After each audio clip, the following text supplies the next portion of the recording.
but I did want to touch on basketball because it's kind of felt like a void of information for a while, and it was a big weekend for basketball.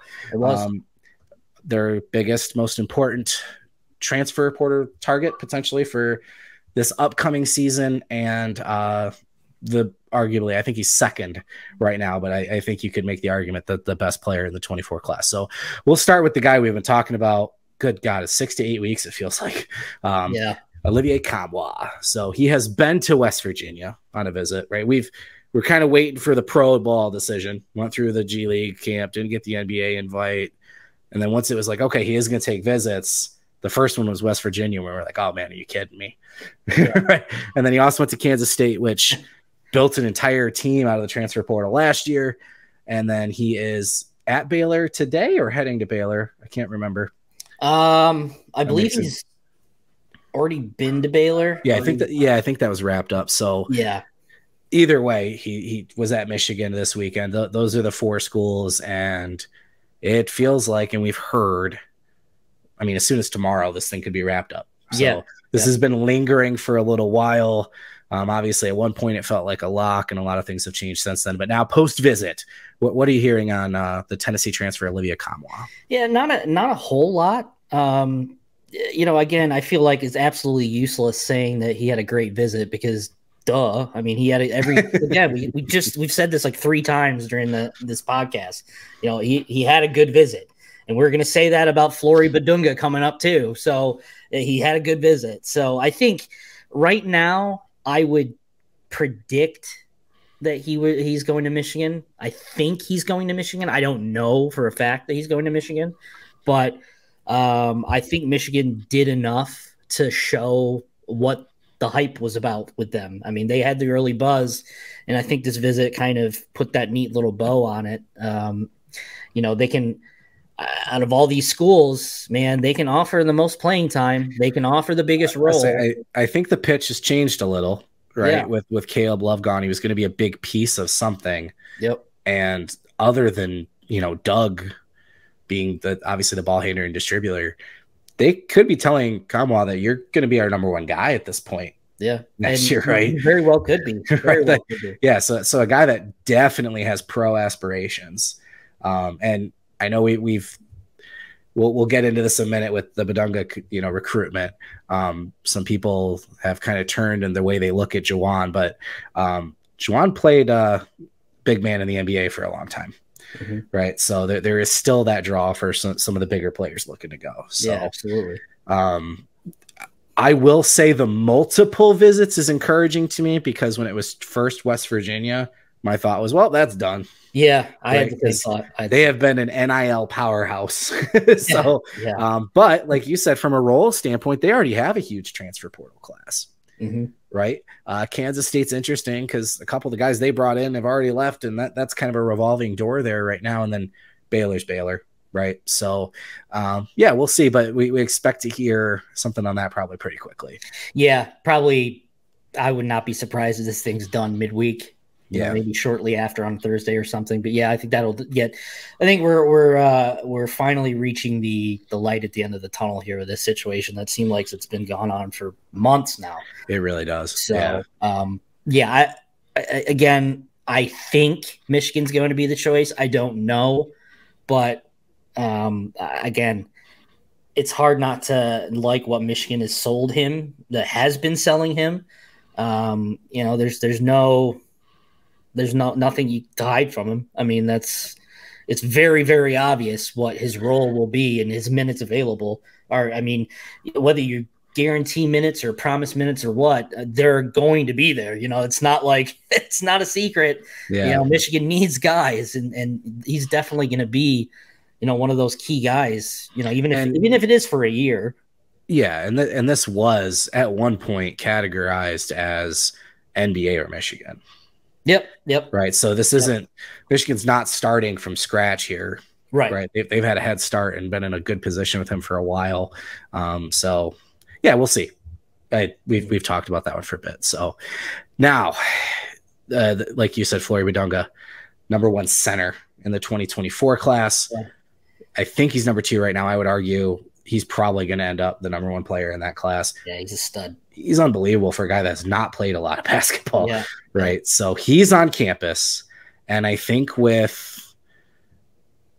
I don't know what I want to call it, if just negative attention or just the aura, whatever you want to call it, that's kind of come around the basketball program since missing the tournament, and then obviously Hunter transferring and et cetera.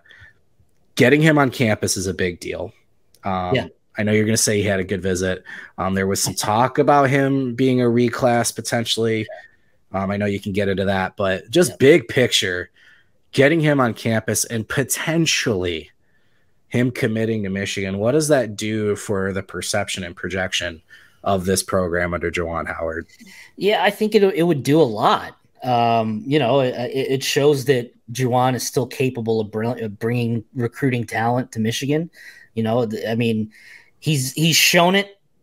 With the last couple of cycles ago with Caleb Houston and Moussa Diabate, number one recruiting class, whatever. That obviously didn't work out super well for them. I think the big thing, I don't think personally, Juwan's recruiting should be necessarily questioned.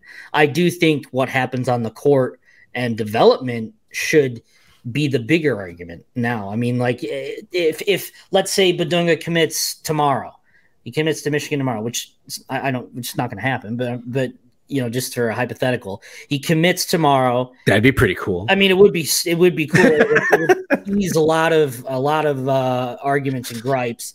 So if he commits tomorrow, I think a lot of people would be like, "Oh, that's great! Awesome, sweet. The number 2 guy in the class, a 5-star, another 5-star that Juwan Howard got." But does he stay more than 1 year, or does he help the team win? I think that's the big thing. Michigan's had really bad luck in terms of getting guys to stick around, which maybe that you got to recruit your roster harder, or it goes to show that they're doing well in terms of developing NBA players. I don't know what the real answer to that question is. I don't know what side of the argument that should be on, but all I do know is that they've had a hard time, bad luck keeping guys. So, a commitment would be great, from a narrative standpoint, from an attitude standpoint, but we're at the point now where we have to look at it from, okay, but what does he do down the line? What does he do to help the program get better? Does he just show up, hang out for a bit, and then dip to the NBA, or is he actually actively making this team better? Interesting dynamic right now with the basketball program in terms of recruiting. So I do think it would be great. I mean, I think Juwan could use a little bit of a confidence boost with just something going right for once, and maybe Kamwa helps with that too. But they've had some bad luck, and they need a few bounces to go their way. More than one. I mean, they need multiple bounces. I mean, football is everything, right? So with all the NIL talk, everybody was pretty focused on football and what they thought was going to happen. Yeah. And I think you saw a Wild West scenario for a little bit. I've beat this subject to death on Dennis's show that we do live at 1:00 every day. That got reeled in really quickly, just naturally by the market. You've got, players transfer immediately because they picked the school by the money, and then the boosters are mad that they paid the money and the guy didn't stick around, or players were promised something they didn't get and whatever. And Michigan's in a really good position. So that really settled down. In basketball, I don't think people realized what was going to happen to basketball. Because fair argument to make. It is such a bizarre landscape right now. And you feel for a guy like Juwan, because I mean, Duke and North Carolina are losing guys, right? Like, this isn't like a situation where the rich got richer, or even you could argue there's been some parity because a team like Kansas State was able to make a run after they turned their program over. But look what the reward was. Again, a lot of the guys transferred out again. Yep. Right. And then, okay, you're going to recruit really well, but if you go get a guy that wants to be one and done no matter what, right, you get the number 1 class with, you got Diabate and Houston. And basically, if they had any chance of getting drafted, they were going, and they did, regardless of what happened. So you can't build with that. you develop a guy like Kobe Buffkin, great job, but you developed him into a lottery pick, which is a great selling point, but now he's gone. Right. And it's like, and then on the flip side of that, you look in the Big Ten and everybody from Michigan State comes back. And then nice little slap in the face. Terrence Shannon is going back to Illinois for another year. Right. It's just crazy. Like, you've got to figure out, I don't know what the formula is. It's so tough in college basketball right now. So until, I think they're in their Wild West right now. Mm-hmm. And I think Juwan came in very much with a strategy that he executed. And then now it's like, wait, what? It happens so quickly. I'm with you. I do think there's a lot of criticism for some of the on the court stuff and maybe some decisions and some of that. But if you want to think you have the answer to recruiting right now, I'm not saying what's happening is right. It's a tough situation, but I don't know what the answer is.